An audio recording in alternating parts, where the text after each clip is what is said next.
This platform is something I've been developing over the last year and a half, from the ground up. Every word of it was mine. She didn't know I was in the room. She really didn't know what I'd already done. 3 weeks before she ever walked on that stage. Her name was Carla, my best friend of 12 years. I trusted her with the one thing I never told anyone else, an idea I'd been quietly building for a year and a half, alone, at 5 a.m., before my kids woke up. She didn't steal it out of nowhere. She'd been circling it for months, and the worst part wasn't even the theft. It's what I did about it, 3 weeks before she ever set foot on that stage. Before I tell you what that was, let us know in the comments where you're watching from. We'd love to hear from you. And if you haven't already, hit subscribe so you never miss what's coming next. My name is Denise, 53 years old, married, 2 kids, and for 11 years, a mid-level operations manager at a logistics firm. Steady, unremarkable, safe. Carla and I met at a mutual friend's baby shower 12 years ago. She was magnetic, the kind of person a room organizes itself around. I was quieter, more careful. We became close in the way opposites sometimes do. She brought spontaneity into my life, and I brought her steadiness she said she'd never had.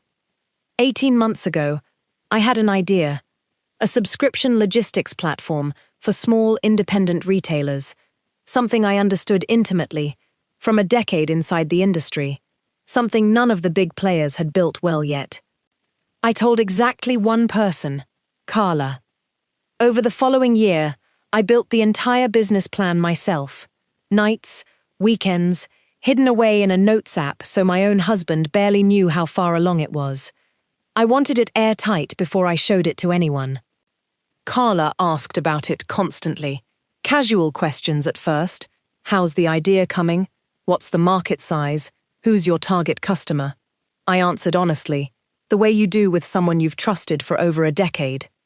3 months ago, she went quiet. Distracted, evasive, always with an excuse when I wanted to talk it through together like we used to. I found out why by accident. A mutual contact forwarded me an event invitation, a pitch showcase in front of investors, with Carla's name and photo on it, next to a business description that was, sentence for sentence, mine. I did not call her. I did not confront her. I had learned, long before this, that confrontation without proof just hands the other person a story where you look unstable and they look composed. So I got quiet instead. I pulled every dated document I had, the notes app entries, time-stamped over a year, drafts I'd emailed myself, an early version I'd shared with a business mentor 8 months earlier who could confirm the timeline. I filed for a provisional trademark on the business name I'd chosen, quietly, 3 weeks before her pitch event, and I reached out to one investor on that guest list, someone I actually knew from my old job, and simply asked to attend as a guest. I said nothing to Carla. I let her keep building toward that stage, believing the idea was fully hers. She stood up there and delivered my pitch, my numbers, my market research, almost word for word. At the end, during Q&A, the investor I knew raised his hand and asked her a simple, direct question. Can you walk us through your original development timeline? I'd like to understand when this concept was first built out. She hesitated, just slightly, long enough for it to register. That's when I stood up in the back of the room, introduced myself, and calmly said I'd be happy to answer that question myself.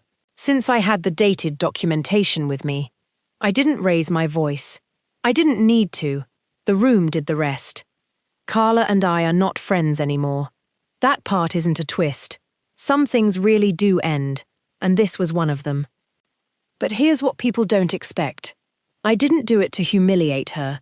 I did it because I'd spent a year and a half building something that mattered to me, quietly, without asking for credit, and I was not willing to let someone else's confidence in a room decide who that belonged to.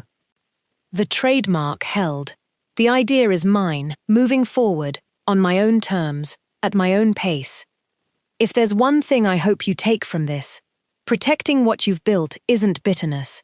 It's not petty, and it's not about revenge for its own sake. It's simply refusing to let someone else's boldness overwrite your own quiet, careful work. Tell us in the comments, have you ever had someone try to take credit for something you built? And subscribe for more real stories like this one.